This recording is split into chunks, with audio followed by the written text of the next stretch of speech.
नासिक की पूर्व विधायक निर्मला गावित और नासिक में ठाकरे गुट के सैकड़ों पदाधिकारियों ने बुधवार सुबह उप मुख्यमंत्री एकनाथ शिंदे की उपस्थिति में शिवसेना शिंदे गुट में प्रवेश किया। इस समय बात करते हुए उप मुख्यमंत्री एकनाथ शिंदे ने कहा कि लाड़की बहन योजना कभी खत्म नहीं होगी। जब मैं मुख्यमंत्री था तब मैंने ये योजना लाई थी।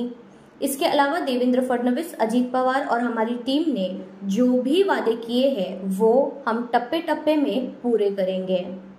विपक्ष इधर उधर की बातें कर रहा है, हम पर सवाल उठा रहा है, लेकिन हमें उनको जवाब देने की कोई आवश्यकता नहीं है। शिंदे ने ये भी कहा कि हम अपना काम करते रहेंगे। ये सरकार गरीबों की है, लाड़की बहनों की है, लाड़की भाइयों की है और किसानों की है। यहाँ सभी की समस्याओं का समाधान किया जाएगा। 2.5 साल में हमने कई सारी परियोजनाएं और कल्याणकारी योजनाएं शुरू की है। इसलिए महाराष्ट्र के इतिहास में इतनी बड़ी सफलता किसी को भी नहीं मिली है जो महायुति सरकार को मिली है, और इसमें सबसे बड़ा योगदान हमारी लाड़की बहनों का है। किस तरीके से जो ठाकरे गुट के पदाधिकारी थे उन्होंने उप मुख्यमंत्री एकनाथ शिंदे की उपस्थिति में शिवसेना में प्रवेश किया, क्या कुछ कहा है उप मुख्यमंत्री एकनाथ शिंदे ने और क्या कुछ कहा है नासिक के पूर्व विधायक निर्मला गावित ने, आइए देखते हैं।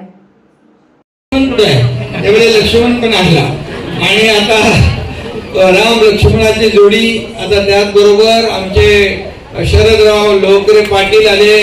आज मी खास करून या ठिकाणी त्यांचे अभिनंदन करतो। माजी आमदार निर्मलाताई गावित यांचे मनापासून अभिनंदन करतो। तुमच्याबरोबर अनेक प्रमुख कार्यकर्ते आले, तुमचे गावित साहेब पण आले। खरं म्हणजे तुमचं पक्ष बदललेला नाही, पक्ष तोच आहे। तुम्ही स्वगुरू आहात। तुमचे पहिले धनुष्यबाण होता, दराडी तुमचा काय होता,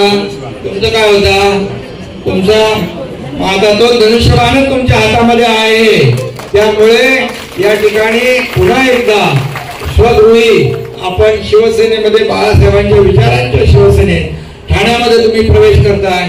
हे धर्मवीर आनंद दिघे साहेबांचं ठाणं आहे आणि धर्मवीर आनंद दिघे साहेबांची शिकवण आपल्या पाठीशी आहे।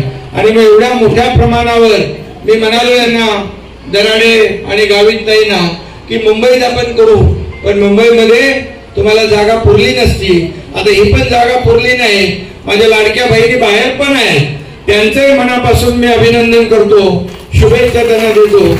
आणि एकच सांगतो, आता पद वर खाली होत असतात, सत्ता येते, सत्ता जाते, परत येते। बाळासाहेब म्हणायचे सत्ता येते, जाते, पुन्हा येते, पण नाव गेलं की परत येत नाही। आणि म्हणून तुम्हाला मी एकच सांगतो, लाडकी बहीण योजना कधीच बंद होणार नाही। ज्या आम्ही योजना दिलेल्या आहेत, मुख्यमंत्री मी असताना देवेंद्रजी, अजितदादा, आमच्या टीमने जे वचन दिलेलं आहे हे पूर्ण वचन जे आहे टप्प्याटप्प्याने आम्ही या पुढच्या काळात पूर्ण करणार। कोणी काही म्हणू, विरोधी पक्ष पूर्वी पण म्हणत होता ना लाडकी बहीण योजना का पैसे मिळणार नाहीत, मिळाले की नाही, मिळाले, चालू आहेत की नाही। त्यामुळे सर्व चालू राहणार आणि त्यांचा तुम्ही फार सुपडा साफ केल्यामुळे ते इकडं अशी उलटी सुलटी चर्चा करतात। त्यामुळे त्यांच्या काही चर्चेला आपल्याला उत्तर देण्याची आवश्यकता नाही। आपण आपलं काम करूया। तुम्हाला मी एवढंच सांगतो, निर्मलाताई, तुमच्या भागामध्ये गोटी पाणी पुरवठा योजनेचं बांधकाम जे आहे ते पूर्ण करायचं आहे। इगतपुरी त्र्यंबकेश्वर तालुक्यात सुरू असलेला उपसा सिंचन योजनांना सुप्रमा द्यायची आहे। त्याचबरोबर अप्पर वैतरणा धरणासाठी संपादित केलेल्या या ठिकाणी मालकांच्या ताब्यात असलेल्या जागा शेतकऱ्यांना पुन्हा परत देण्याचं काम आहे।